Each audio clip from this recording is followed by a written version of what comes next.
Splitting the vote? Nope. The People's Party is gathering the vote. If you're watching this presentation and not just listening to the podcast, feel free to pause along the way if a highlighted news article catches your interest. Hello everyone, Dave Haskell here with the People's Party of Canada. I'm running for Member of Parliament in the riding of Cambridge North Dumfries. If you're familiar with the People's Party, you know we're the only party that promises to speak up on any issue, even if the topic is uncomfortable. Well, there's an uncomfortable topic that keeps popping up as I'm out campaigning. It's the notion of vote splitting. So let's talk about it. And we'll start the conversation with this Twitter post I recently received. It summarizes the conflict that many Canadians are feeling when it comes to where to place their vote in October's federal election. The post reads, "I'm 100% a People's Party supporter, but feel I should support the Conservatives to make sure the Liberals are eliminated. It's a very difficult dilemma." First of all, thanks Tyler for reaching out to me with this tweet. I've heard from others with similar thoughts. But here's the truth. Supporting the Conservatives doesn't solve the dilemma of Canada's leadership deficit. It just creates another one. For those who want a party and a leader that speaks openly about Canadian values and has policies that will specifically act to preserve them, there is only one choice. If you want a party and a leader that is openly against identity politics, special group favoritism, and far-left social engineering, there is only one choice. And if you want a party and a leader that will overhaul our tax system and will put Canadians' financial well-being ahead of corporate welfare, there's only one choice. So in fact, there is no political dilemma. The People's Party is the only party to take a clear stand on all these issues.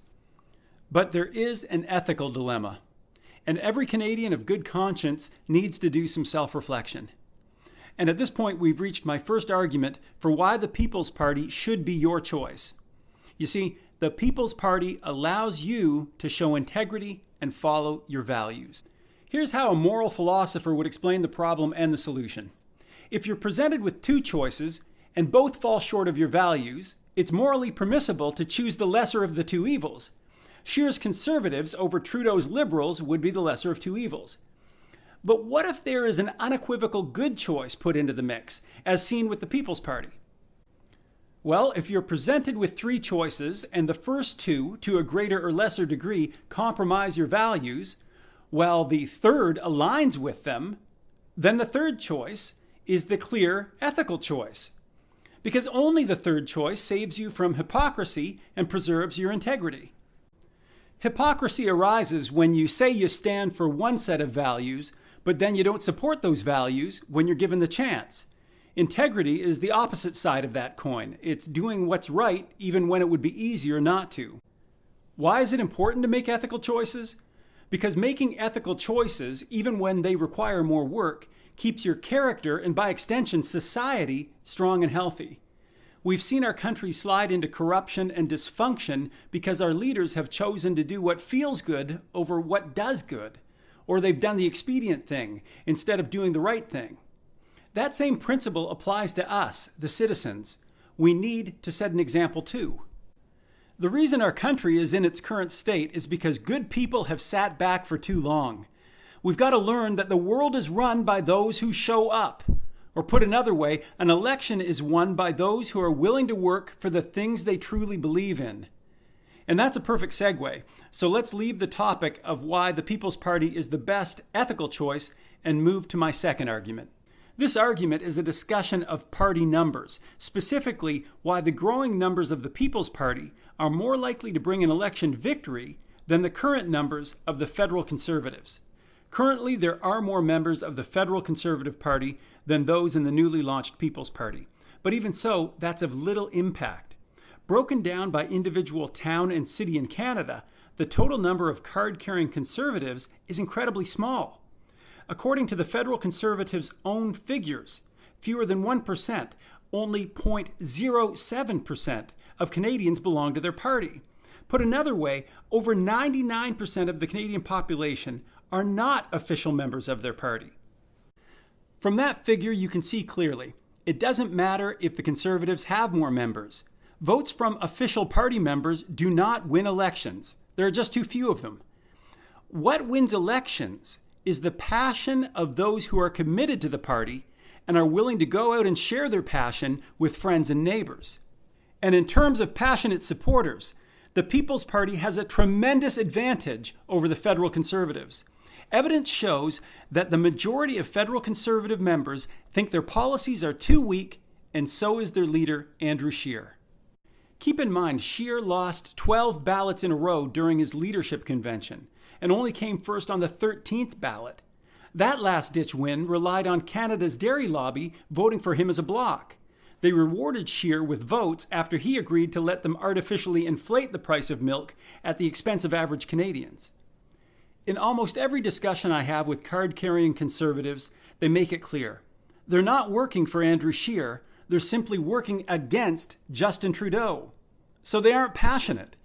Passion doesn't come from holding your nose and choosing the lesser of two evils. Passion comes from getting behind policies and a leader that excite you because they align perfectly with your values.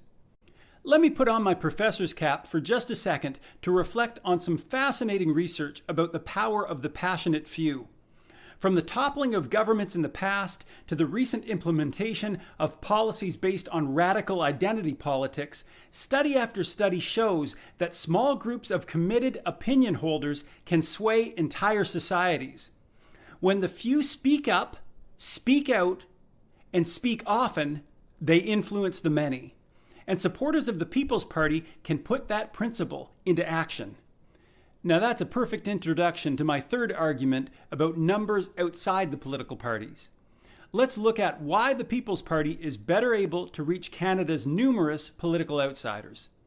Most people don't realize that on average, about 40% of eligible Canadian voters don't vote in federal elections. 40% of Canadians. That's a massive untapped market of potential supporters for the People's Party. And the reason this market is untapped has a lot more to do with supply than demand. Let me repeat that. The reason these people don't vote isn't related to demand.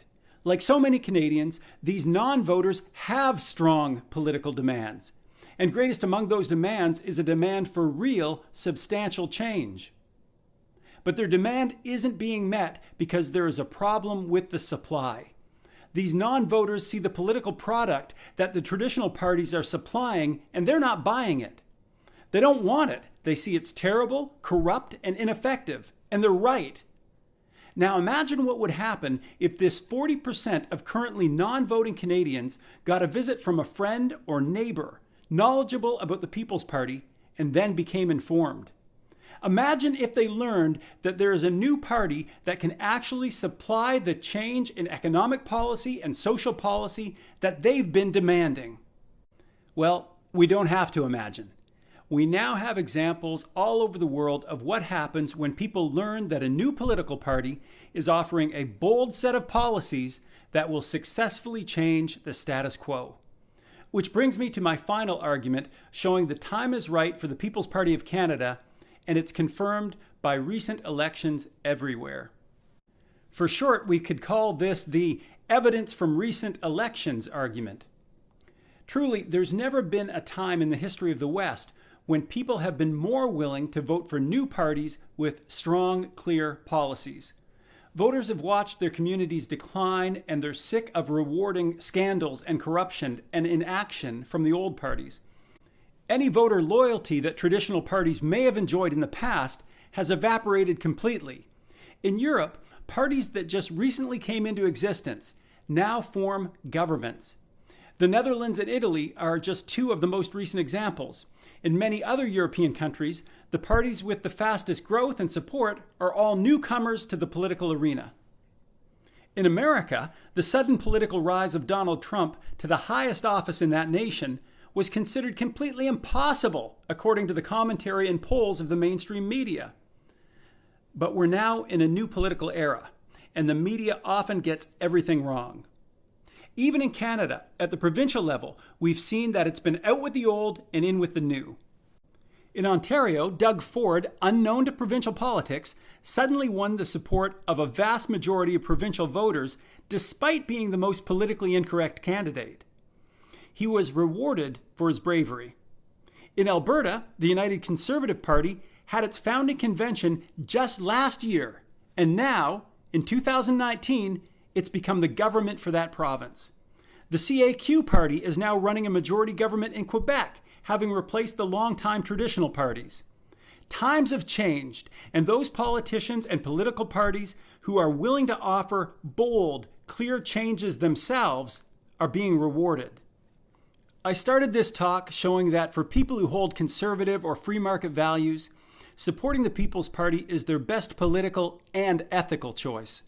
I also showed that People's Party supporters are in the best position to win over other Canadians. And I finished by demonstrating that the People's Party is the right party for this particular moment in history. Given that the People's Party is the only party that meets all these criteria, it's time to put to rest the notion that our party is vote splitting. As I've shown, the People's Party of Canada isn't splitting the vote. No, it's gathering the vote.